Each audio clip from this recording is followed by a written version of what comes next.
Where are you from, Courtney? Loveland, Colorado. Colorado. Okay, so how is your market over there right now? Pretty good. It was, I think, well, it was slow, obviously, the end of last year with the interest rates and stuff, but now we're seeing a big uptick, and people are coming out of the woodworks, and it's getting busy, pretty busy. That's all. So, yeah, That's pretty quick to yeah, make that change. That little interest rate drop made a big difference. yeah. Anybody who was on the fence, I feel like they're like hopeful now and starting to come out. So.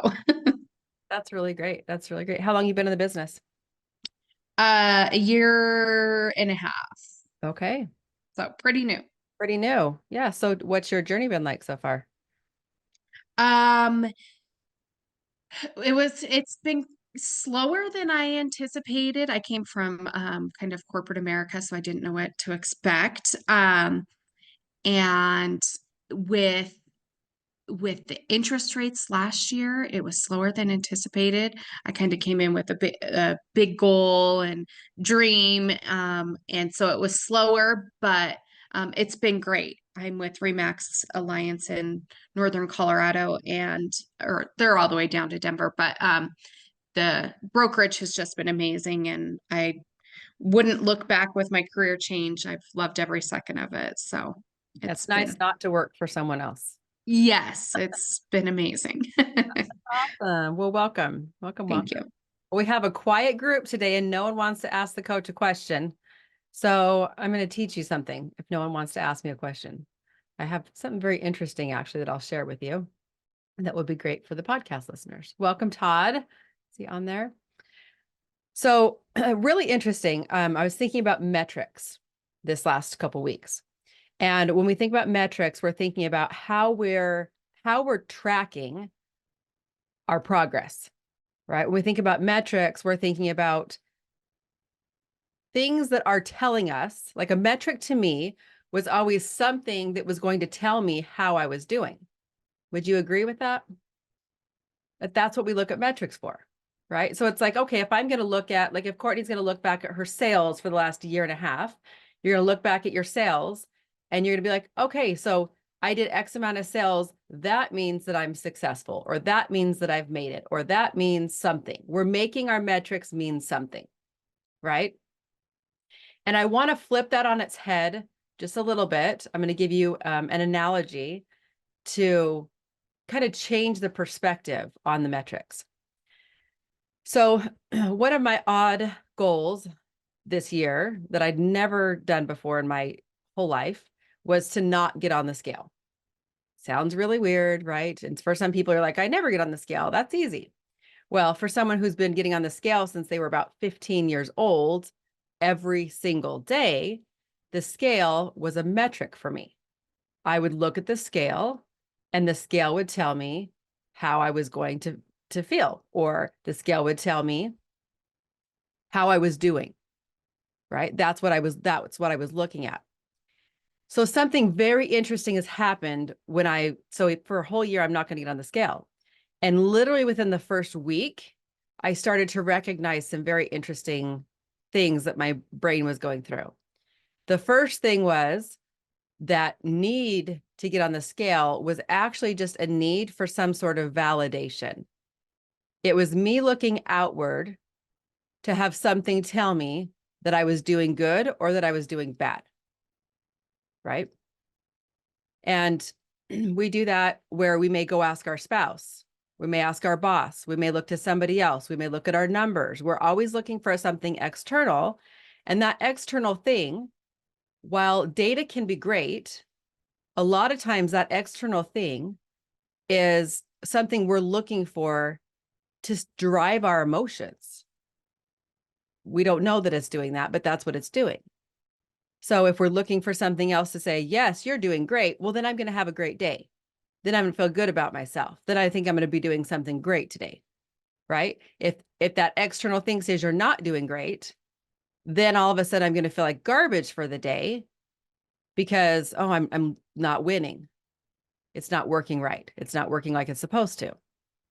Do you guys follow? Does this make sense? Okay, so when we're looking at our metrics, what we're not doing is just perceiving them as straight data, which is great.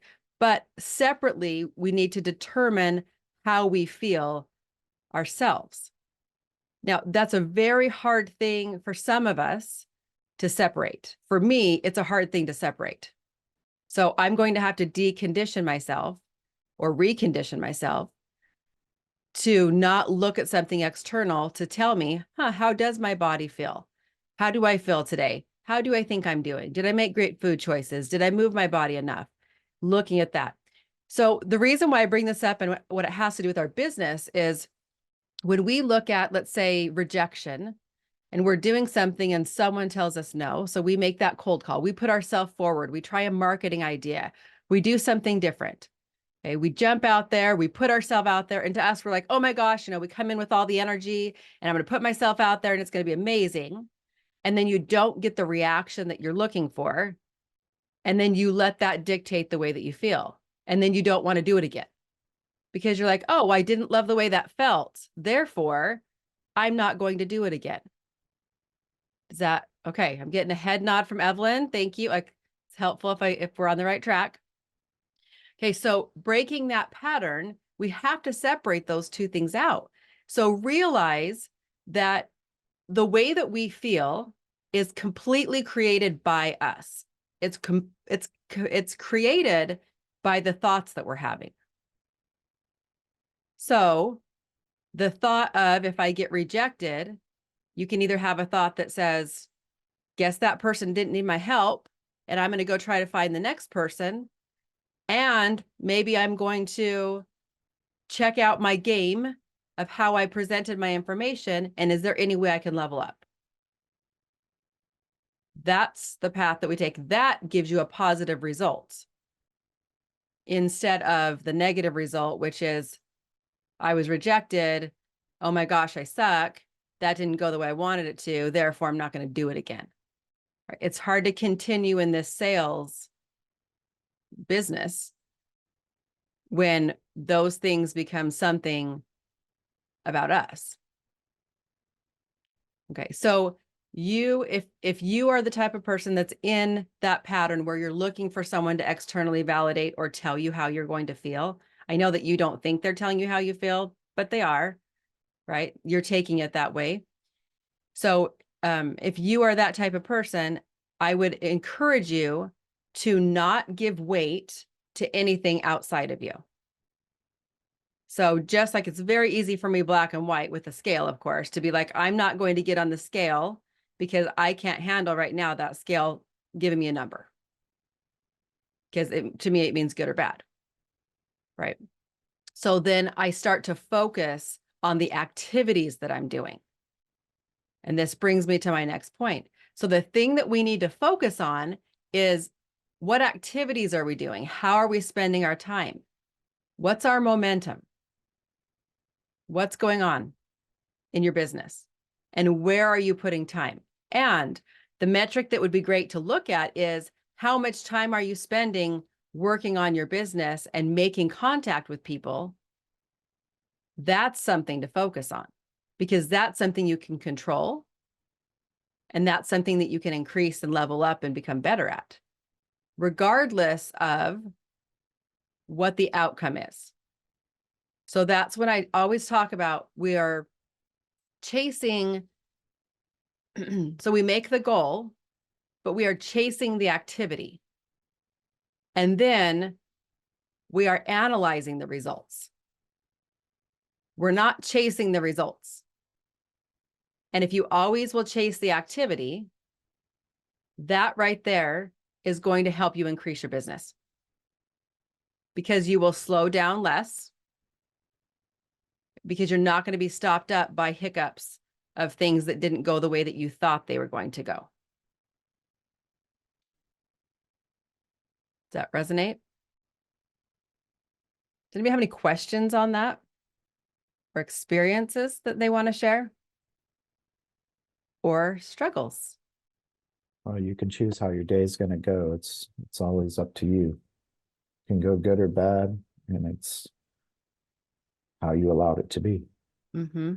It's very true. Does anyone ever get stuck in the cycle that kind of cycle / spiral of, usually this happens with spouses a lot of times because it's really easy to be emotionally charged and emotionally connected to our significant others or a member of our family.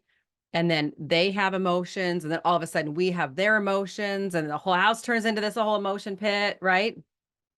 Yes, that happens as well. And that's a little harder to detach from because we have so much more feeling about the person and the thing that's happening, right? Okay, Evelyn, you wanna chime I in? yeah.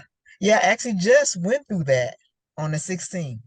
Okay. My parents' anniversary. My dad has since passed on and my mom was in the slump. Mm, And my day, I had a big day planned where I was gonna be doing stuff. And I saw her because she lives with me now. And when she came out to prepare her breakfast, I just saw this look on her face. And she left and kind of went in her room and closed the door. And I was like, and I knew it was that day, but it really didn't hit me that it was that day. mm-hmm, So I went in the room and I said, "Are you okay?" She was like, "No." And it was kind of downhill from there. mm-hmm, And you're exactly right. I took on all of her emotions for mm-hmm. that day, and everything else went out the window. Yep. And it kind of, I felt okay with it, but normally I'd be like, "Darn, I just lost the whole day." Mm-hmm. But I knew changing everything meant the world to her. Oh yeah, So you're right, it happens. it does happen. And you got to be able. So what I did, even though most of the day was towards her, Mm-hmm. what I didn't get done during the day, I just readjusted for later on in the evening. So before I wouldn't, last year I wouldn't have done that. It just would have been, I would have been down in the dumps with her, taking on everything. It's just I would have went to bed and the next day, let's try again. Yep. But yeah, I actually had to learn that. That is So it's awesome. funny that you brought that up. That is awesome. And what was your key Yeah. differentiator? Like, how were, what were the thoughts that you were having? I would ask, because at some point you have to make a decision about, here's the emotions that she's experiencing. And am I going to jump on board with that?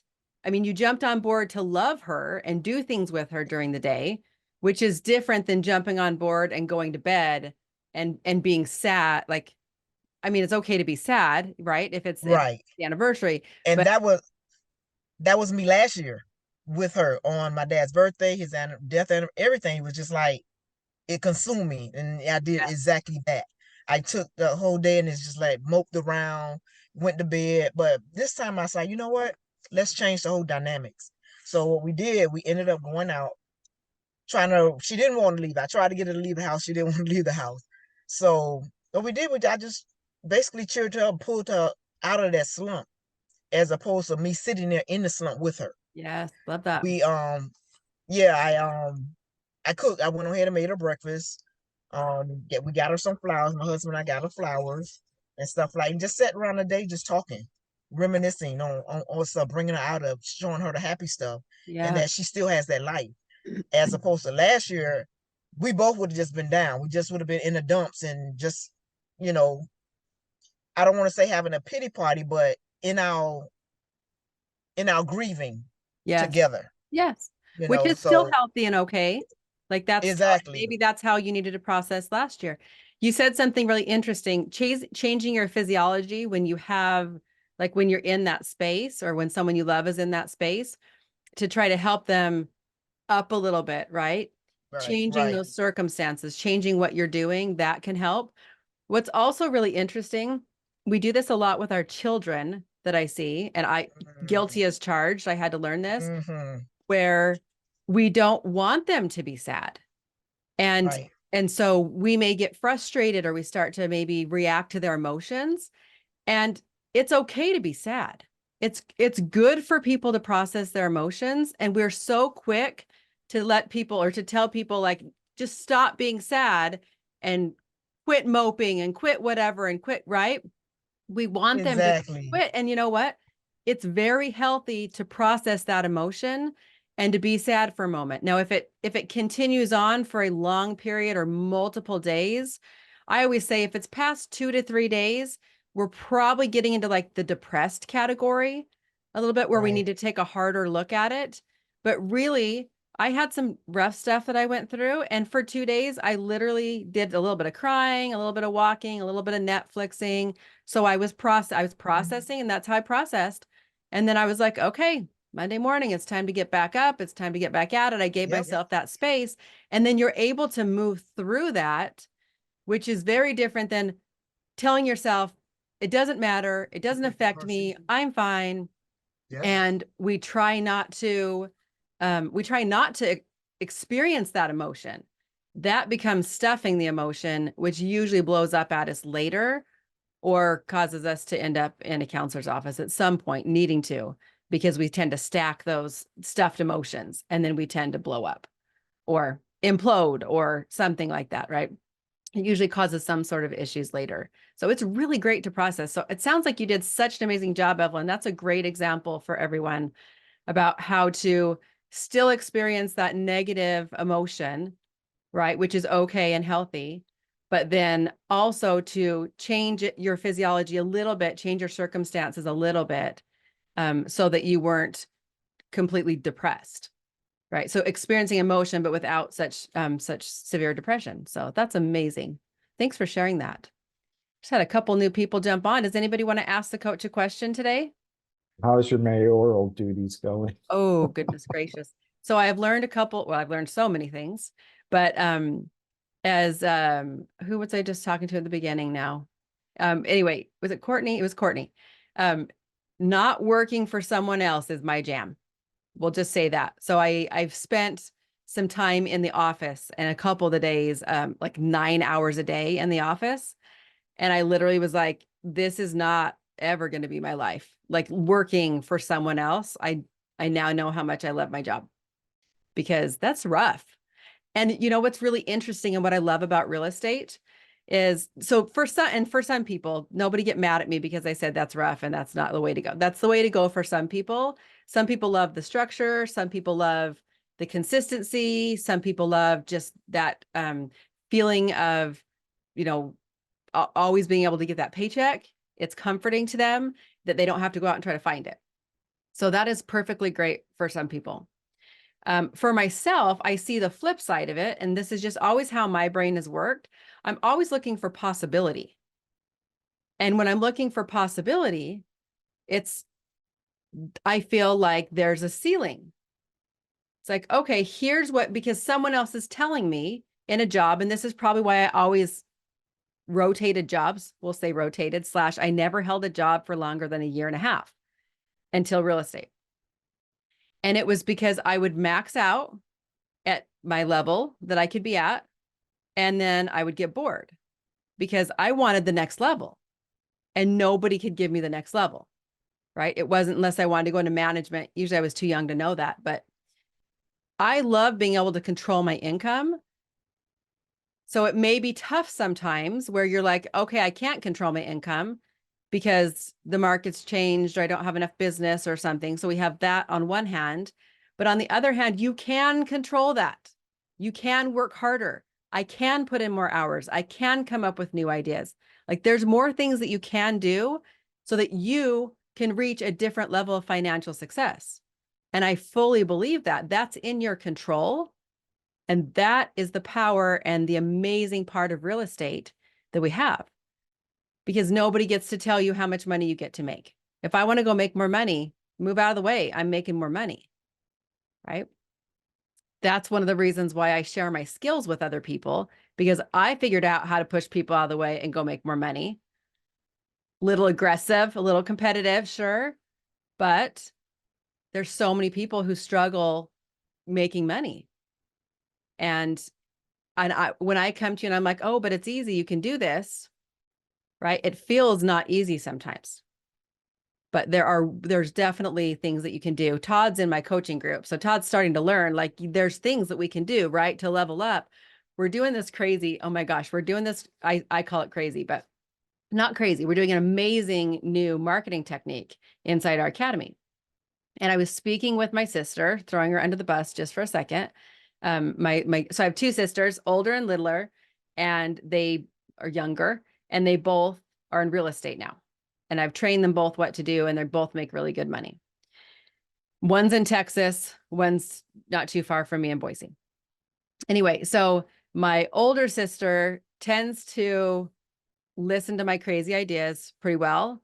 And she tends to jump on board with me, even though she knows that they may be crazy ideas. And they always work out. And then my younger sister, I was talking to her yesterday. I said, are you going to jump on board with this new marketing technique we're doing? And she said, no, not yet. I said, okay. And I was like, not taking it personal. Like, you don't believe in me, you don't believe in the method. And she's like, I'm waiting for more data. She's wants more proof. And I said, okay, that's fine. I said, I realize there's two camps of people. There's the first camp of people. Todd's hanging out in the first camp right now. First camp is you are like the forward thinking, you're ready to put yourself out there. You're going to try it. You're willing, right? We have that willing and probably a little bit less fearful, I would say. What would you describe yourself as, Todd? Like with this new thing, and you're like, Lisa just told me we're going to do this, and I'm going to invest, and we're going to do this. What does that look Well, like? you talked me down off the ledge about that because business is slow and I was worried about the expense. But you said, are you going to be on the street? If it doesn't work, I said no. And that was it. So Yeah. Yeah. And that's a good point too. So when someone invests in a new technique or a new something, you have two options. If you're trying to jumpstart your business, you're trying to get more business, you have a couple options. You sometimes need to invest in things, sometimes not. There's a lot of junk that's not good to invest in. But this specific thing, what, Todd, did you spend $300 or $600? $650. $650. Okay. So Todd has spent $650. Okay. In this method that we're doing. And people have an option to spend $300 as well. How much does that hurt you? Can you afford it? That's something to think about. But we also have to look at, if we don't do anything, how are we going to generate business? And there are ways to generate business that don't cost money. I am testament to that because I didn't have money when I started this business. I literally was borrowing money from my mom to help supplement our groceries because I'd quit my job and it took me 4 months to get a paycheck. So she was supplementing us as adults because I'd quit, right? I just up and quit and I was all in on real estate. So I wouldn't have at that point spent additional money, I would say, because I was doing everything hitting the pavement that I could do. The harder stuff is what I would call it, to try to drum up business. And it did take me longer to drum up business. Like I said, I didn't get my first paycheck for 4 months. So you have a couple options. Where people in real estate, it doesn't cost a lot to get our license. Think about the investment that we actually make in starting a business when it comes to real estate. It is so low. If you were to put up a brick and mortar business, you would invest hundreds of thousands of dollars in a brick and mortar business, right? And here we are, we have this opportunity to make great money. And that's what draws a lot of people in, helping people and making great money. I'm going to turn off my heater before I pass out in here. So we can make great money. It doesn't cost a lot of investment to get started in real estate. So it draws so many people into the business. Then we get into the business and then we find out everything's not free. And we either have to work really, really, really, really hard to try to figure out how to drum up business, or sometimes we have to invest in things to help us start to generate some business. We have to do some sort of marketing. And I believe that a lot of the marketing that's out there just is outdated. I think we're rotating 1980s marketing, 1990s marketing for real estate agents. That's what I think. And so if we keep just revolving that, we're not doing anything different. We're not doing anything outside the box. We're not up leveling the way that we're marketing. Well, enter Instagram and Facebook and ads and all that, that started to change the way that we market in real estate. But then some of us get sucked into all the Facebook ad costs and spending a lot of time on social media when statistically 10% of an agent's business comes from their social media. So it's like, here's this free, quote unquote, free way. If you spend a lot of time posting on social media, but then it's really frustrating because you're maybe not getting a lot of return off that. Or then you start to run ads because you're not getting return just off your profile. So now you're going to run ads because that's going to help you and get more people to look at your profile. But then it's a lot of money in ads, right? And ads changed again, and they don't work very well. They, again, 10% statistically is actually coming from your social media. So then what are you left doing? Postcards? I spoke with somebody the other day who just had spent, lots of dollars in postcards. I'm like, how much money have you made from your postcards? None. Then stop doing postcards, right? Stop doing the things that aren't working and start doing things that are working. Or try something new or be willing to. Anyway, camp 1, camp 2. I am camp 1 all the way. But camp 1 is I'm going to try something new. I'm going to figure it out. I'm going to put myself out there. We're going to go hard. We're going to go fast. We're going to look into the future. We're going to up level, right? Like that's what you want to get. I feel like that's what you should get on board with. Some people aren't at that comfort level and you're in camp 2. We're going to wait for everybody else to figure it out. And then you're going to jump on board. And if that's where you feel safe, that's understandable. However, I would revert back to what are your goals? And how long are you willing to wait to reach your goals? And what are you losing in the meantime while we wait? So, because we can wait for 6 months or a year to try to feel really comfortable before we try something new. But what could you have achieved in that 6 months or a year? Does anybody ever think about that? Time Well, goes, go it's ahead. always the fear of loss that most people fall into rather than the promise of gain. Yes. Well, and you know what's interesting about the fear of loss is you're already losing because you haven't gained anything. So you're either the only reason you're comfortable if we're fearful of loss, and so we're going to stay exactly where we are because if I stay here, I'm comfortable, right? I'm not going to lose anything. But when you're not gaining anything, you're essentially just making sure that you've lost. That's it. I'm going to make sure that I lose because then I don't have to try. Because if I try and I lose, I might feel bad. That's why we don't try. That's part of that negative emotion that we don't love to process sometimes. And also, why does trying and not work, like having something not work, why does that have to make you feel bad? Interesting question to ponder, right? It feels like failure, says Jessica. Oh, my chat was not up. Thank you. Okay, it feels like failure, but what's wrong with failure? It means that you tried something. So this is where you have to, like, where a lot of people struggle. This is a lot of the mindset coaching that I end up going through with people is when it feels like failure, we think failure is bad. That's why we're afraid. Or we feel like if we fail, that there's something wrong with us. So it either means something about us or we just don't like the way that it makes us feel. So therefore, we're going to stay in this camp of not trying because now we for sure know we're not going to feel bad, right? You're just making sure that you don't win or that you don't even have that opportunity. So where it starts to, last week I had to give a talk. Todd gets to hear this for a second time. But as mayor, people ask me, why did you run for mayor? I ran for mayor for 2 reasons. Number one, never piss me off because I'll do something about it. So that would be the number one. And I got pissed off a few too many times by the city, some specific people at the city. And so I'd had it. So that's number one. Number two was I was at a point in my personal journey where I was feeling pretty comfortable. I was like, okay, I've been coaching for a while. I figured out the business. I'm up leveling. I have a plan, had all these things in place.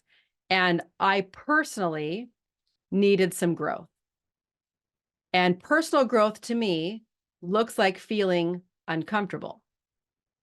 And it looks like trying something that I might fail at. That's what that looks like. Because running for mayor, number one, I know nothing about government. I mean, I took government in high school and then I didn't go to college. Okay. I mean, I know some things. Don't take that completely the wrong way, but it's never my favorite thing. They have a lot of rules that never make sense because they're not logical. That's my opinion about government. So it was going to be a challenge, and I was choosing the challenge. So often we let the challenges choose us. So we sit in our camp of comfortability, and then we're just going to let things come at us. And those are challenges that are getting thrown at us that we're not choosing. Then we feel like we don't have any choice in life. Like all these things keep happening to me and you're just reacting to them. And you're not driving your own ambition. You're not driving your own car, right? You don't have control. So when I choose to do things, I choose hard. I'm like, okay, when I thought I'm going to run for mayor, what's that going to look like? Well, I'm going to be uncomfortable. I'm going to be uncomfortable a lot of the time. I will probably be put in situations that are going to make me feel very uncomfortable, very stretched, things that I might not love, right? And it's going to put me in circles of people that I will also feel very uncomfortable about. So I have to meet with like the senator, one of our senators, I don't know, how many senators do we have? I don't know. I don't pay attention. I got to meet with a senator tomorrow, right? I'd rather be home wearing my sweatpants because that's what I wear when I'm at home. I'd rather be home doing that rather than putting on real pants and showing up to have a conversation with someone who makes me feel, or I feel, uncomfortable. But that's a good thing. I chose that. And I knew that would happen. I chose that on purpose. And then when I get in that situation and I start to feel uncomfortable, I can tell myself, I chose this. I knew it was going to feel like this. Why am I surprised? Why am I surprised that my body's having a physical reaction to the situation that I'm in? I knew I was going to feel like this. And that helps to calm down my nervous system. And I don't have such a stress reaction. Right? And the more you do that, the better you become at it.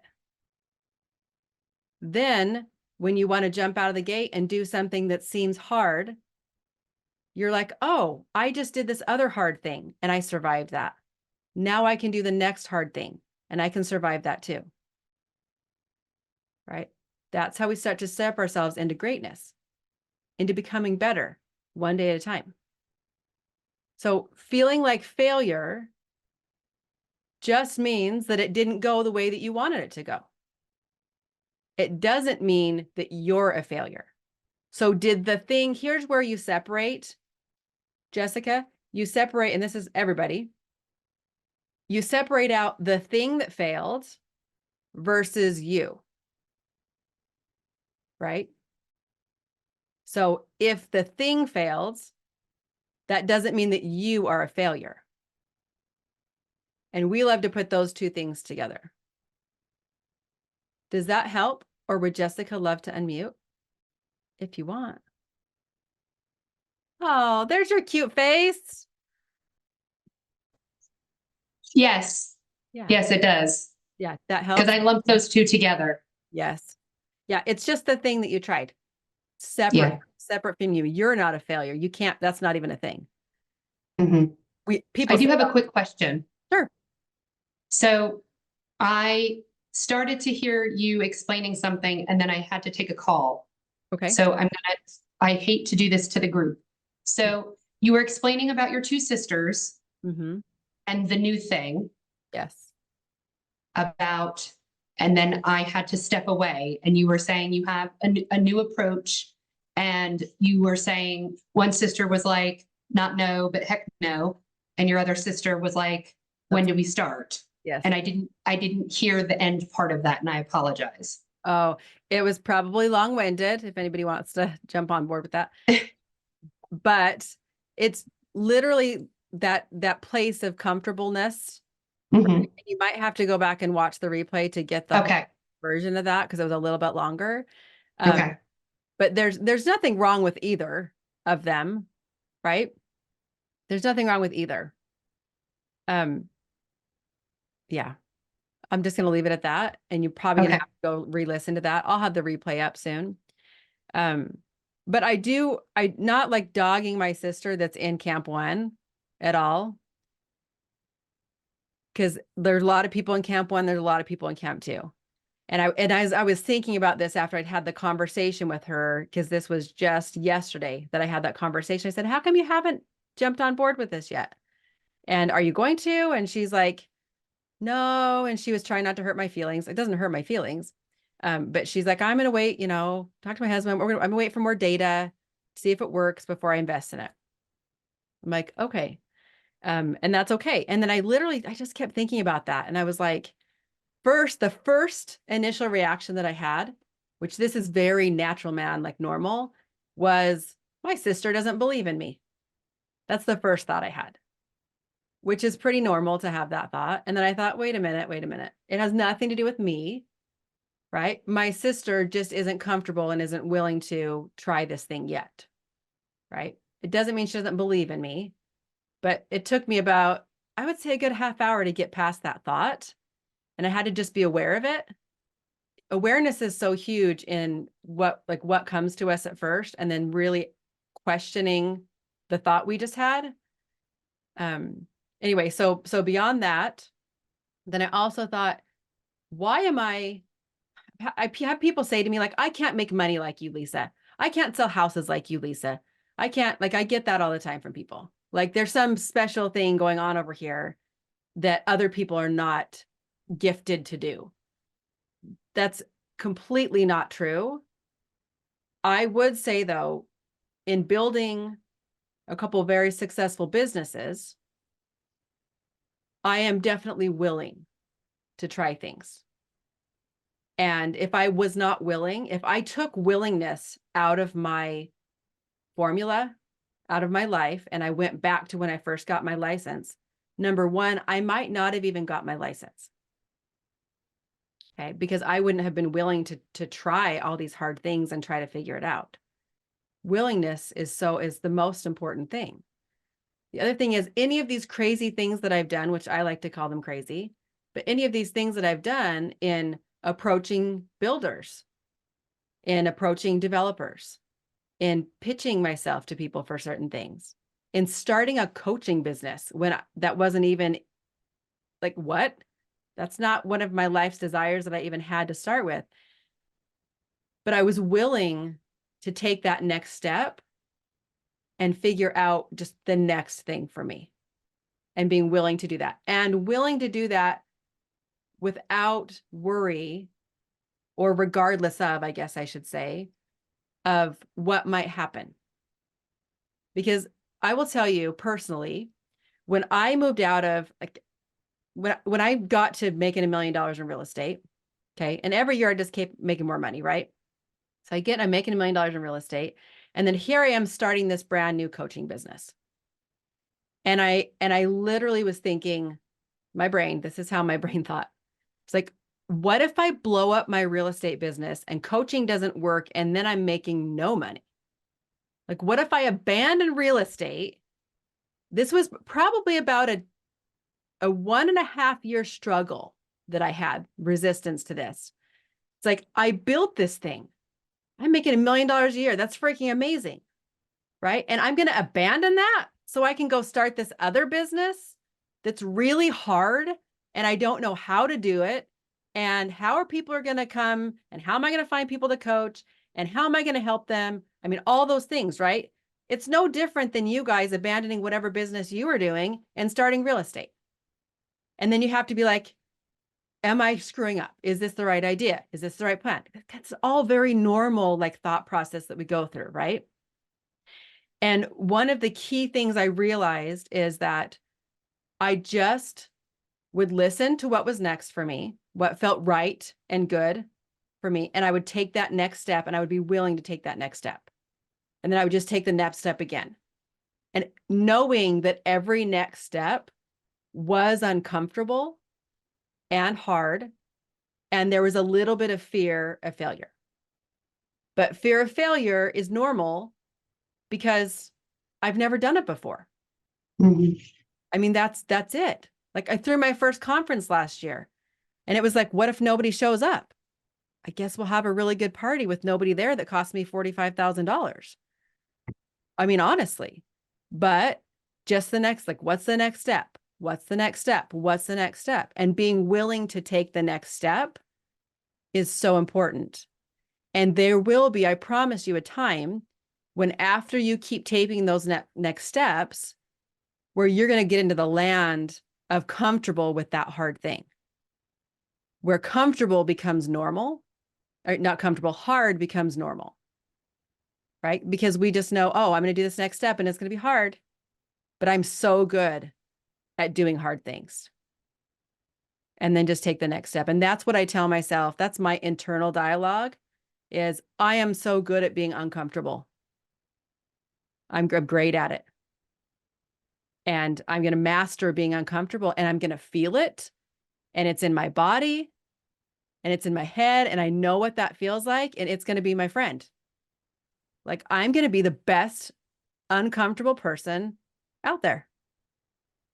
And that's literally like the mindset that I have to take in doing all these freaking hard things that I've never done before. And it's helpful.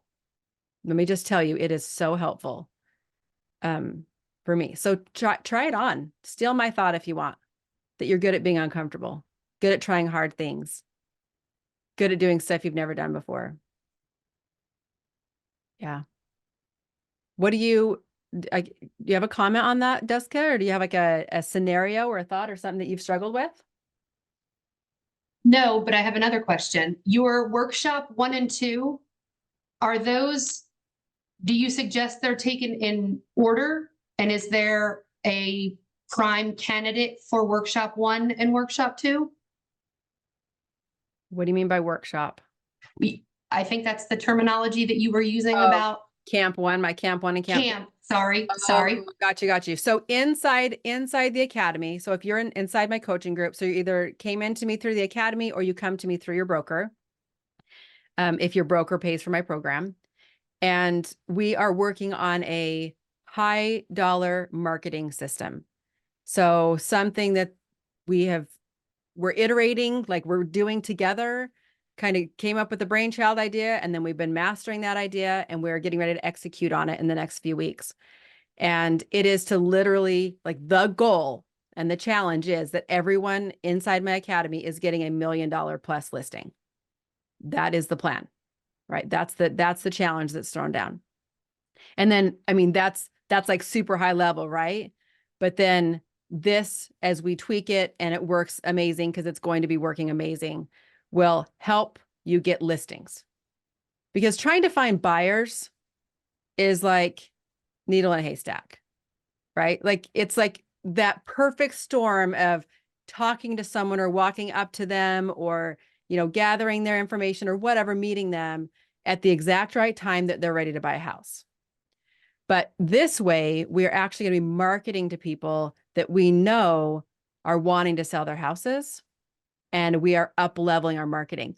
I saw a video, Todd's going to get this. Hopefully the rest of you get it. But the way that we are marketing is literally the difference between pulling up in a minivan and delivering, like having that minivan, right? If you were going to use that as your delivery system versus a Corvette.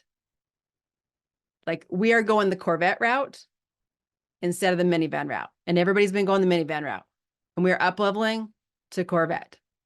Right? Like the way that we are delivering this is going to be freaking top notch, amazing. So the goal that I have for everyone inside the academy, and they've all got their own goals, but I'm always shooting for goals for them, is that they're getting at least 12 new listings from this method.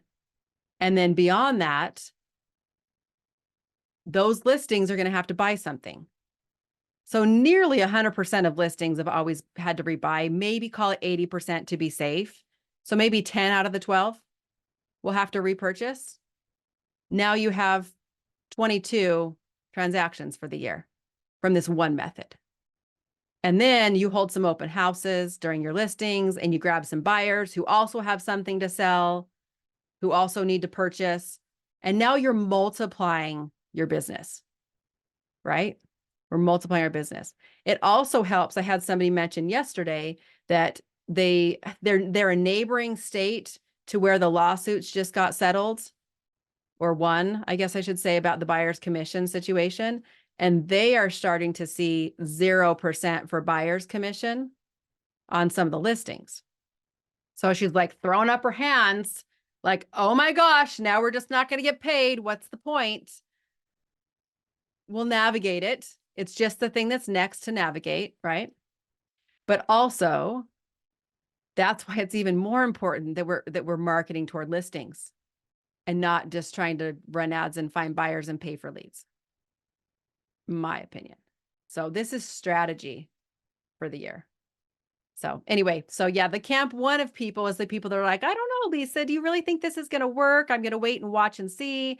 And then camp two is the crazy people like me and Todd. And we're like, dude, pedal to the metal. Let's go. We're going to do this and we're going to make it work. We're going to make it work because you can make anything work. Yeah. Good question. Does anybody else have a question? We had a couple new people hop on. It's all fair game. You can ask me anything. Okay, well, if nobody has a question, I'll let you guys go for the day. But I Thank you, appreciate Lisa. you being here. Yeah, thanks for being here. You guys are awesome. You are awesome. If anybody needs more information or if you want to jump on board with us crazy people inside the Academy, go to agentleader.com and you can find the Agent Leader Academy there. So yeah, we got some amazing things coming up this year. All right, you guys have a wonderful, wonderful week. Thanks for being here. Hey, are you a realtor and are you struggling right now to sustain consistent flow of business in the marketplace? I'm on a mission to help realtors thrive no matter the circumstances of the market. You can join me this Thursday for Ask a Coach, where you can come and have your questions answered by a high-performing realtor, high-performing coach, and a certified life coach. I can be able to help you dig in and find your superpower so that you are able to thrive in this market and not just survive. I'll see you on Thursday. Click the link below.